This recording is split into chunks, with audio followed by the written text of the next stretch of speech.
Chancellor, Vice-Chancellor, Council members, academics and teaching staff, fellow graduating students, family and friends. It is a great honor for me to speak from this place today and to have an opportunity to express my enduring gratitude and respect for all the help and support I have received through the last 7 or so years.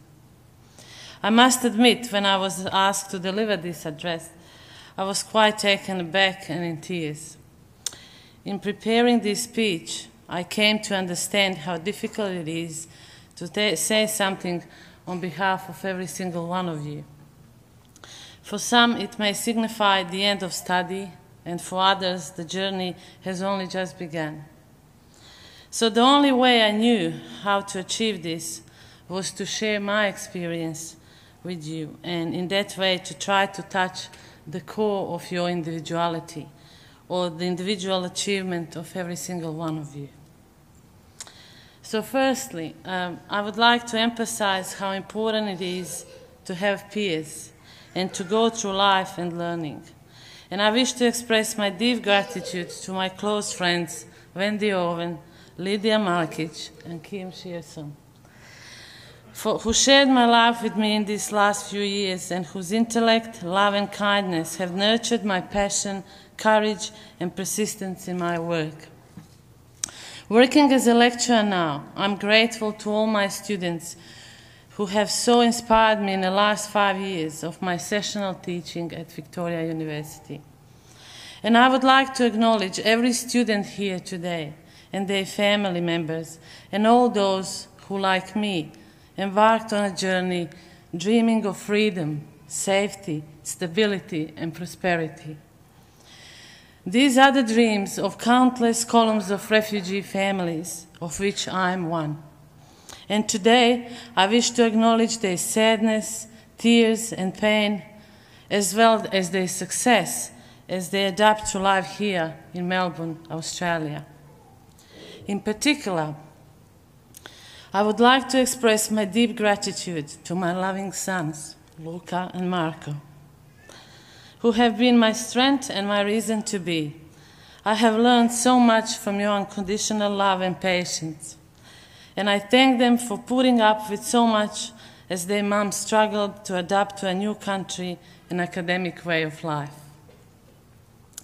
When we arrived in Australia in 2001, lost and scared, my husband and I, like so many refugees, had nothing but those 2 beautiful children to inspire our fear and hope that we could make a new beginning and a better future after war and despair.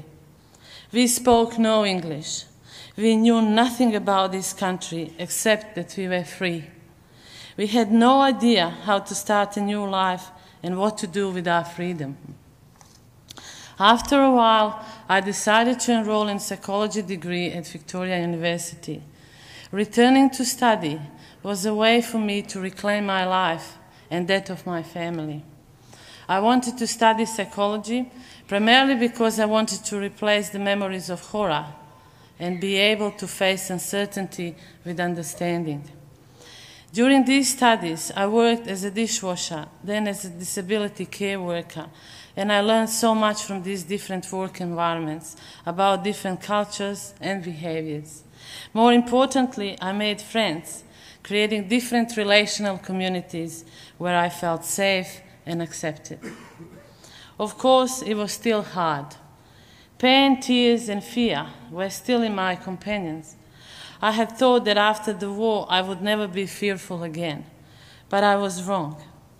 My deepest fear now was that I was going to fail exams at university, and in that way I would betray my family, who had accepted my studies as our own main road to prosperity. I used to attend lectures that I could not understand fully, nor could I communicate properly with my fellow students in the first year of studying. So every time when lectures were over, I would go behind Building 3, St. Albans campus, and sit under the small tree and cry. This became a regular session before I went home. The crying tree was nurtured by my tears, fears, and uncertainties, so that after a while I could go home and laugh with my children. My enthusiasm for studying spread not only to our sons, but it also encouraged my husband, who validated his overseas education. Furthermore, in summer of 2003, we succeeded in buying a small unit, our first home in Australia. And by having the home and receiving Australian citizenship, we declared to ourselves that we were not refugees anymore. In 2004, I was accepted into honors psychology program, and at the same time I worked as a community worker, and soon after I had been offered a scholarship to complete a PhD. And there was no way I was going to give up this opportunity. In mentioning my PhD work, I would just like to take this opportunity to acknowledge my supervisors, Associate Professor Jenny Sharples and Anne Graham, who have always believed in my capacity to succeed when I wasn't so convinced myself. Jenny Sharples, as a course coordinator at the beginning of my study, and then as my supervisor, has inspired and guided my life in Australia.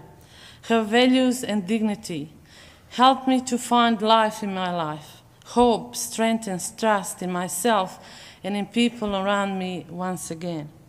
Likewise, I'm in debt to Anne Graham for her wisdom and kindness, and I'm proud and privileged to have been their student and to have been a student of Victoria University. My PhD thesis was examined by prominent experts from overseas and approved as being overall an impressive thesis, with 2 of 3 examiners requiring no changes and the third one only minor adjustments. Such results would have been impossible without my supervisor's knowledge, nurture, and professional rigor, combined with their ethical and admirable characters.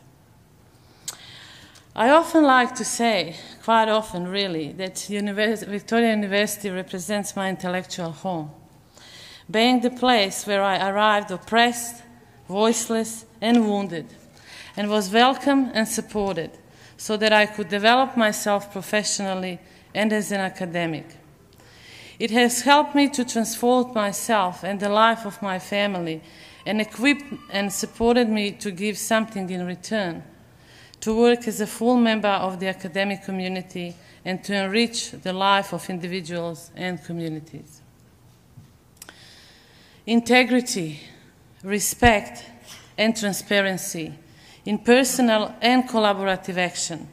This is what I came to respect at Victoria University, as well as the pursuit of excellence in everything its staff do. But beyond these admirable qualities, I also experienced compassion. Under this academic roof, learned to be fundamental.